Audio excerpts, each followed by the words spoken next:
Գալիս եմ Երևանից, Էջմիածնի ամբողջ մայրուղու վրա երկու կողմից մի հատ շուշա թղթով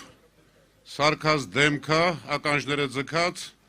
կողքը 16 համարի պաստառները ամբողջ ճանապարհին։ Կեղծ,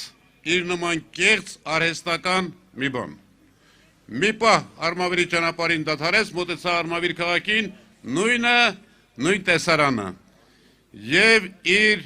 նման կեղծ սուտ իբր թե սիրում եմ ձեզ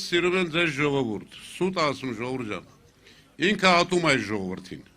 և փառք Աստծո,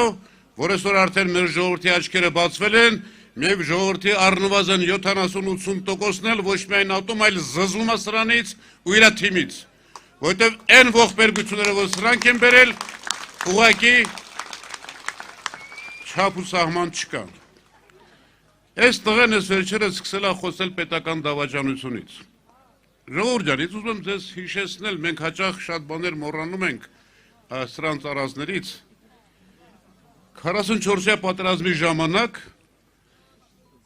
սա հարցազրույց է տալիս ռուսական մի հեռուստատեսության եւ ասում է, որ ադրբեջանցիները ներխուժել են Զանգելանի տարածք շատ մեծ խմբականակով, վաղը մենք հարձակման ենք անցնելու ու նրանց այդտեղ ջախջախելու ենք։ Ժողովուրդ ջան, պետական դավաճանությունն էլ ոնց է լինում։ Ուղղակի թշնամուն ասում ես, որ ես վաղը գալու եմ քո հերն անիծեմ իբր թե, եւ բնականաբար այդ օպերացիան ձախողվում է եւ թշնամին դրանից հետո ներխուժում է արդեն մյուս տարածքներ։ Հիմա սա ինչ է, ժողովուրդ ջան։ Երկու տարբերակ կա։ Կամ այս մարդը իրական պետական դավաճանա թշնամուն ինֆորմացիա է տվել, կամ ապուշը։ Հիմա սա արդեն դատարանում կապացուցվի։ Եթե դավաճանա, հո մենք դավաճան չենք կտրելու նորից մեր գլխին։ Եթե ապուշը, հո մենք ապուշ չենք, որ ապուշին նորից ընտրենք այս երկրի ղեկավար։ Հաջորդը, ժողովուրդ ջան, այս մարդը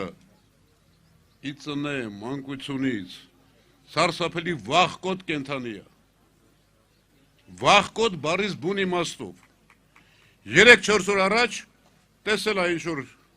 իր հանդիպումից Զարուհի Փոստանջյանին է տեսել հեռվից ու սկսել է գոռգոռալ, ճղել իրեն Զարուհու մասին, մյուսների մասին, ճղճղում է, գոռում է, հիստերիայի մեջ անգնում։ Մի բան էլ իջացնեմ, ժողովուրդ ջան, մի մասը կարող է չգիտեք։ Ինձ անձամբ են Զարուհին է պատմել։ Սա որ գաղութում է լինում, ծախում է ինչ-որ մարդկանց, իր խասյաթի համաձայն, և գիշերը բերդում ծեծ է ուտում։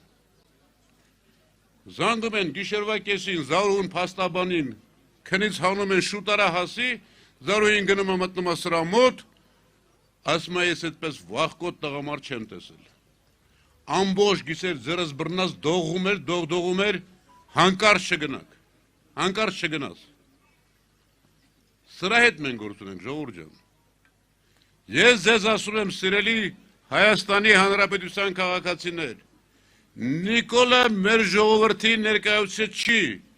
Նա ներկայացուցիչն է մեր ժողովրդի մի փոքր 3-5% հատվածի, որը սուտասանա, վախկոտա, կցողա, շանտաժիստա, ծախողա, իր նմանների մարմնավորումն է։ Հիմա դուք ունեք ընտրություն։ Հիմա դուք մենք սխալվել ենք։ 21 թվականին էլ խաբվեցինք, շոկի մեջ էր ժողովուրդը, պատերազմը նոր էր ավարտվել։ Հիմա դուք ունեք ընտրություն, համեմատեք։ Ռոբերտ Քոչարյան եւ այս տեսակը։ Դուք որն եք ընտրում։ Հայաստան դաշինք։ Բնականաբար համեմատության եզր չկա։ Եթե դուք ուզում եք գլուխներդ բարձր լինի, ձեզ հայը զգաք, տղամարդը զգաք, կինը զգաք, իրար կողքի լինեք, սիրեք իրար, հոգատար լինեք, պետք է ընտրեք այն ուժին են առաջնորդին, որը կարող է երկիրը վերականգնել։ Դժվար այս ավերմունքից հետո, բայց վստահությամբ, աշխատանքով, կարողությամբ, կապերով, հարաբերություններով։ Սա պարզ ընտրություն է։ Ես վստահ եմ մեր ժողովրդի իմաստության վրա, ես վստահ եմ, որ մեր ժողովուրդը իր պատմության ամենաարժանի զավակներով, որոնք ժողովրդի տեսակ են կերտել, արտանալու է, ոտքի է կանգնելու, քշելու է այս խմբակ ասեցին, մեկ ասեց ոհմակը և իսկապես ձեր ձեռքի տված ոչքի են կանգնելու։